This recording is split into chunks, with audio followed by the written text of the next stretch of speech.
আসসালামু আলাইকুম রহমতুল্লাহ বারাকাতুহু।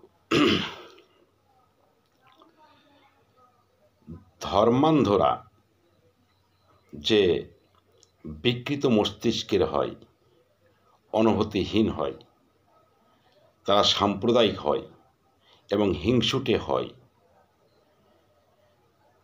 এটা অত্যন্ত উজ্জ্বল দৃষ্টি স্থাপন করেছে, উদাহরণ সৃষ্টি করেছে, মানুষের চোখে দৃশ্যমান করেছে। সেটা জুলাই আন্দোলনের যারা স্টেক হোল্ডার বা নেতৃত্ব দিয়েছে এবং জুলাই আন্দোলনের প্রেক্ষিতে গঠিত অন্তর্বর্তীকালীন সরকারের রেজিমে দেশটা যেভাবে পরিচালিত হয়েছে, এটা এই দেশটা যেভাবে পরিচালিত হয়েছে, ঠিক এখান থেকে এইসব উদাহরণ দৃষ্টান্তগুলো দৃশ্যমান হয়েছে, প্রমাণ করেছে তারা। কেন আমি বললাম যে জুলাই আন্দোলনের যারা স্টেক হোল্ডার অথবা নেতৃত্ব দিয়েছে তারা ধর্মান্ধ, তারা নির্বোধ, তারা অনুভূতিহীন, তারা হিংসুটে, সাম্প্রদায়িক। এই যে গত রবিবার সন্দ্বীপে এই যে ঠিক টুপি পাঞ্জাবি পরা সাম্প্রদায়িক লোকেরা স্লোগান দিয়েছে পাকিস্তান জিন্দাবাদ, পাকিস্তান জিন্দাবাদ বলে। অথচ জুলাই আন্দোলনের পূর্বে এবং ৭১ সাল হতে এই স্লোগানটা কোনোদিন হয়নি, কারণ পাকিস্তান আলাদা রাষ্ট্র, বাংলাদেশ আলাদা রাষ্ট্র। যেমন ধরলে ৭১ সালে যুদ্ধ হয়েছে এবং তখন একটাই স্লোগান ছিল জয় বাংলা, যেটা জাতীয় স্লোগান। যাই হোক, অপরাজনীতির সংস্কৃতির কারণেই হয়তো অনেকেই জয় বাংলা বলছে না, তাদের নিজস্ব দলীয় দল গঠন করেছে এবং দলীয় স্লোগানটাই তারা বলে বাংলাদেশ জিন্দাবাদ। ঠিক আছে, তাদের দলীয় প্রোগ্রামে বাংলাদেশ জিন্দাবাদটা বলতেই পারে, কিন্তু যেখানে সরকারি প্রোগ্রামগুলো হয় সেখানে অবশ্যই এটাকে জয় বাংলা বলাটা উচিত। স্লোগানটা আসলে দুই ধরনের, একটা দলীয় ফোরামের আর একটা হচ্ছে রাষ্ট্রীয় ফোরামের। আর যা হোক, আমাদের রাজনীতির রুচিশীলতা কম বলে হয়তো এটা ঘটছে, এটা আমার আলোচনার বিষয় নয়। আজকে যারা জুলাই আন্দোলনকে ত্বরান্বিত করেছে, যারা স্টেক হোল্ডার, তাদের একটাই মাত্র পুঁজি ছিল বাংলাদেশের জনমত গঠন করা, তাদের অনুকূলে জনমত গঠন করার জন্য। সেটা হচ্ছে ভারতের বিরোধিতা, ভারত বিরোধিতা। ভারত ভারত ভারত ছাড়া কিচ্ছু নেই। এবং তাদের মূল উদ্দেশ্যটা কি, যে এ দেশের জনগণ, বাংলাদেশ একটা মুসলিম অধ্যুষিত দেশ, যেখানে 90% উপর মুসলমান, সেখানে আর ভারত হিন্দু পাশাপাশি। অতএব ভারতের কথা বললে এই মুসলমানেরা আমাদের দিকে আসবে, এটা তাদের কৌশল। এটা কৌশল বলবে না, এটা কূটকৌশল, অপকৌশল, নোংরা কৌশল। কারণ এই যে একটা ধোঁকা দিয়ে, বোকা বানিয়ে জনমতকে নিজের অনুকূলে নিয়ে যাওয়া। কিন্তু এদের কথা শোনায় এমন কিছু ধর্মান্ধ ব্যক্তিরা আছে যারা তাদের কথার ফাঁদে পা দিয়েছে, এবং তাদের কথার ফাঁদে পা দিতে গিয়ে এই ধর্মান্ধ কথার, সাম্প্রদায়িক কথার ফাঁদে পা দিয়ে দেশের যে 12টা বাজিয়ে দিয়েছে অথবা বেজে গেছে, এই ধর্মান্ধরা সেটাও বোঝেন। এই ধর্মান্ধদেরকে বলা হয়, এই ধর্মান্ধদের কাছে মনে হচ্ছে যে পাকিস্তানি একটা শ্রেষ্ঠ মুসলিম দেশ। আর ভারতকে যেভাবে উপস্থাপন করা হচ্ছে ধর্মান্ধদের সামনে, মনে হচ্ছে 1971 সালে ভারত আমাদেরকে সাহায্য করে মহাপরাধ করে ফেলেছে। ভারত যদি আমাদের সাহায্য করে মহাপরাধ করে, তাহলে পাকিস্তানকে সাহায্য করেছে কে? পাকিস্তানকে স্বয়ং তো সাহায্য করছে আমেরিকা, এবং বাংলাদেশকে একটা ধ্বংস স্তূপে পরিণত করার জন্য বা মরুভূমি বানিয়ে দেওয়ার জন্য আমেরিকা শেষ পর্যন্ত সপ্তম নৌবহর পাঠিয়েছিল। এই নৌবহর যদি রাশিয়া এবং ভারত না আটকাতো, তাহলে আজকে যারা পাকিস্তান পাকিস্তান বলে লাফাচ্ছে তাদেরও বাড়িঘর আর কিচ্ছুই থাকতো না। এই ধর্মান্ধরা ইতিহাস থেকে কোনো শিক্ষা নেয় না। মানুষে যে বৈষম্য, পশ্চিম পাকিস্তান এবং পূর্ব পাকিস্তানের যে বৈষম্য, তারা সেটাও বোঝে না। এর কারণ বেশিরভাগ এরা সেই ছোট্টবেলা থেকে মাদ্রাসায় গেছে, আর মাদ্রাসার ধর্মান্ধ ওই মোল্লারা ওই ছোট্ট থেকেই তাদেরকে একটা ইঙ্গিত দিয়েছে, শিক্ষার মধ্যে দিয়ে ইঙ্গিতপূর্ণ একটা শিক্ষা দিয়েছে, মৌলিক শিক্ষা তাদের মধ্যে, সেটা মৌলিক শিক্ষার রূপে প্রতিষ্ঠিত হয়েছে। তাহলে সেটা কি ইঙ্গিতটা হচ্ছে যে পাকিস্তান যেন আমাদের কাছে পেয়ারের, আর ভারত আমাদের কাছে শত্রুর। এই যে তাদেরকে অন্য কোনো শিক্ষা দেওয়া হয়নি, মৌলিক শিক্ষাটা এটাই দেওয়া হয়েছে, এবং তখন থেকে তারা পাকিস্তানের প্রতি প্রেম ভালোবাসায় বড় হয়েছে। হতে হতে তারা আজকে কি হয়েছে, বড় যখন হলো তখন এদেরকে শিখিয়ে দিল যে ভারতের বিরুদ্ধে লড়াই করার অর্থই তোমরা জান্নাতবাসী হবে। অথচ যে পাকিস্তান সমস্ত আমেরিকার মদতপুষ্ট, আমেরিকার সাহায্যে চলে এবং যে কোনো যুদ্ধে আমেরিকার সাহায্য নেয়, এমনকি 71 সালে স্বয়ং আমেরিকায় পাকিস্তানকে সাহায্য করেছিল আমাদেরকে বলে, আমাদেরকে দিয়ে আমাদের পাকিস্তানের সাহায্যেই এবং আমাদের এই ধর্মান্ধ, বিশেষ করে এখানে বলবো জামাতে ইসলামের সক্রিয় সহযোগিতায় 30 লক্ষ লোক এখানে হত্যা করেছে।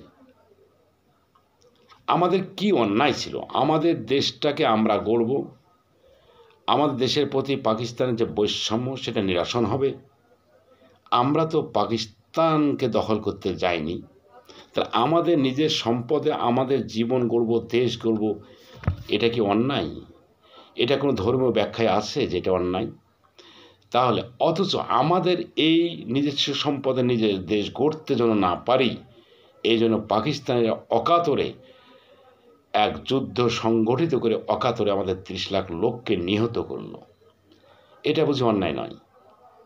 তাহলে ধর্মে তো এটাও আছে যে একটা মানুষকে, নিরপরাধ মানুষকে হত্যা করা মানে গোটা মুসলিম বিশ্বের মানবতাকে হত্যা করা, বিশ্ব মানবতাকে হত্যা করা। তারা ধর্মের এই শিক্ষাতে নাই। এবং আরেকটা জিনিস যে এই যে যারা ধর্মীয় মূল্যবোধ বুঝে না, ধর্মান্ধ, তারা কিন্তু অকৃতজ্ঞ হয়ে যায়। কারণ যে আমেরিকা পাকিস্তানের মাধ্যমে অথবা আমেরিকা এবং পাকিস্তান মিলে 71 সালে আমাদের 30 লাখ লোককে শহীদ হত্যা করলো, 2 লাখ মা বোনের সম্ভ্রমহানি করলো, যেগুলো সমস্ত ধর্মবিরোধী আচরণ। শুধু তাই নয়, এ দেশটাকে পঙ্গু বানিয়েছে যুদ্ধ করে। অতএব এই আক্রমণ থেকে, এ নির্মম নিষ্ঠুর আক্রমণ থেকে আমাদের যে দেশ বাঁচালো, আজকে তাদের সে দেশটাকেই আমাদের কাছে শত্রু হিসেবে চিহ্নিত করার জন্য এই ধর্মান্ধরা ব্যস্ত। তাহলে ধর্মান্ধর আরেকটা বৈশিষ্ট্য হচ্ছে যে এরা অকৃতজ্ঞ, উপকার স্বীকার করে না, যার জন্য আজকে দেশটার এই অবস্থা।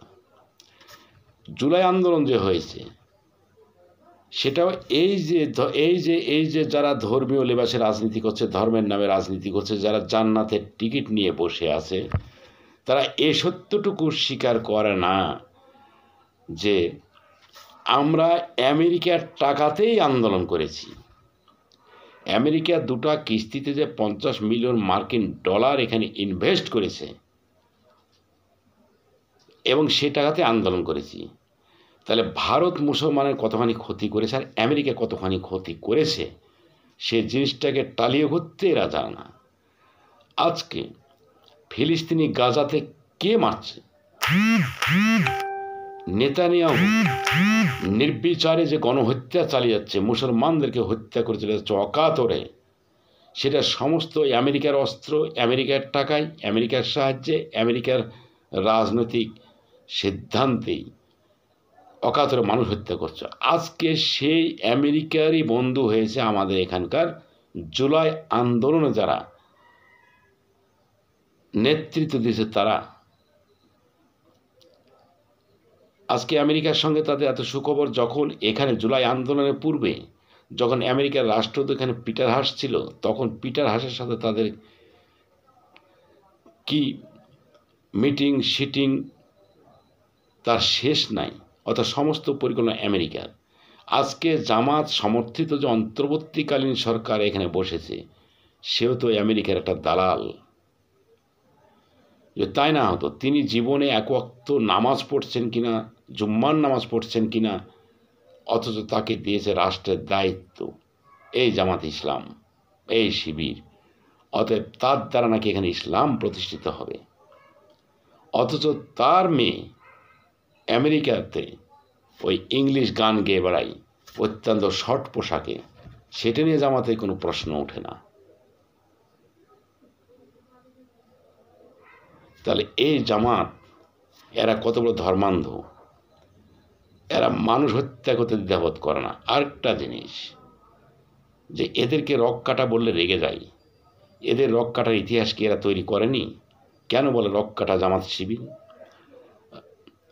91 থেকে 94, 95 সাল, 96 সাল পর্যন্ত বিএনপি সরকার আমলে রাজশাহী বিশ্ববিদ্যালয়ে যে তাণ্ডব লীলা এই জামাত শিবিরেরা চালিয়েছে এবং সেখানে রক কেটেছে, এই ইতিহাসও যারা জানে না এই ধর্মান্ধ ব্যক্তিগুলো, তাহলে এদের মাথায় আছেটা কি? অতএব জানি না এ দেশটা ধর্মান্ধতে পরিপূর্ণ হবে, সাম্প্রদায়িকতে পরিপূর্ণ হবে, না ধর্মান্ধরা কোনোদিন সাম্প্রদায়িকতা উপরে যাবে, আমি জানি না কি হবে। কিন্তু সামগ্রিক মূল্যায়নে বলা যেতে পারে যারা সাম্প্রদায়িক রাজনীতি করে, যারা ধর্মের রাজনীতি করে, ধর্মীয় ব্যানার রাজনীতি করে, তারা অত্যন্ত কূটকৌশলী হয় এবং তারা অকৃতজ্ঞ হয়, অনুভূতিহীন হয়। অনুভূতিহীন ঠিক বলবো না, তারা কূটকৌশলী, তারা হিংস্র এবং হিংসুটে হয়। আর বেশ করে আর এদের খপ্পরে যারা পড়ে তারা হচ্ছে ধর্মান্ধ, ওরা হচ্ছে বগধার্মিক, তাদের ধর্মীয় ব্যানের রাজনীতি করে তাদের হীনস্বার্থ চরিতার্থ করে, আর তাদের খপ্পরে যারা পড়ে থেকে পিছনে মিছিল ছাড়ে অথবা দলে দলে যায় তারা ধর্মান্ধ। কারণ এরা ওই ধর্মীয় ব্যানার দেখে মেতে যায়, কিন্তু তাদের উদ্দেশ্য সম্পর্কে এরা কিছুই বোঝে না, তাদের ইতিহাস সম্পর্কে তারা কিছু বোঝে না। একটা দেশকে, ওই মনীষী টলস্টয় বলেছিলেন যে একটা দেশকে ধ্বংস করতে হলে ধর্মের নামে সে দেশে রাজনীতি শুরু করুন, ওই দেশ এমনি ধ্বংস হয়ে যাবে। আজকে বিশ্ব প্রেক্ষাপটের রাজনীতিকে যদি আমরা বিশ্লেষণ করি তবে সেটাই পাই, যেখানে ধর্মীয় রাজনীতি সে দেশ ধ্বংস, সেখানে ভালো কিছু পায়নি, শুধু হানাহানি, মারামারি, কাটাকাটি, আর কিছুই নয়। এবং যেই দৃশ্যটা আমাদের 5 আগস্টের পর থেকে এই 15 মাস 16 মাস যাবৎ চলমান, মারামারি, কাটাকাটি, অগ্নিসংযোগ, এবং সেটা হচ্ছে রাষ্ট্রীয় বাহিনীর সামনে রাষ্ট্রীয় বাহিনীকে অকেজো করে দিয়ে শুধু হিংসা আর হিংস্রতার একটা দাপট, একটা প্রভাব ওপেন প্রভাব দাপট চলছে, আর সরকারি বাহিনী, দেশবাসী তাদের কাছে জিম্মি হয়ে গেছে। এই হচ্ছে সাম্প্রদায়িক, এই দৃশ্য হচ্ছে সাম্প্রদায়িকতার দৃশ্য, এই দৃশ্য হচ্ছে বকধার্মিকের দৃশ্য, আর এটাই হচ্ছে ধর্মান্ধদের অবদানে সৃষ্ট দেশের পরিস্থিতি, যেটা বাংলাদেশে চলছে। অতএব দেশে মানুষ যদি আমরা শান্তি পেতে চাই, তাহলে এই ধর্মান্ধ, হিংস্র এবং হিংসুটে, অকৃতজ্ঞ এই জনগোষ্ঠীর, একটা বিশেষ জনগোষ্ঠীর থেকে আমাদের অনেক দূরে থাকতে হবে। যেমন ওই ট্রাকের পিছনে লেখা থাকে বিপজ্জনক, সাবধান, বিপজ্জনক, 100 গজ দূরে থাকুন। ঠিক আমাদেরকে এই ট্রাকের পিছনে এই সতর্ক বার্তাতে লেখা থাকে, এখান থেকে আমাদের শিক্ষা নিতে হবে যে এরা তদ্রূপী, ভয়ঙ্কর, এদের কাছ থেকে সাবধান থাকতে হবে, এদের কাছ থেকে সবসময় 100 গজ দূরে থাকতে হবে। নচেত ওরাই দানবের ভূমিকায় একদম পিষ্ট করে শেষ করে দিবে। আমি এই সতর্কতামূলক পরামর্শ প্রদান পূর্বক জনগণকে এখনো এই সাম্প্রদায়িক শক্তি থেকে দূরে থাকার জন্য উদাত্ত আহ্বান জানাচ্ছি। আল্লাহ হাফেজ।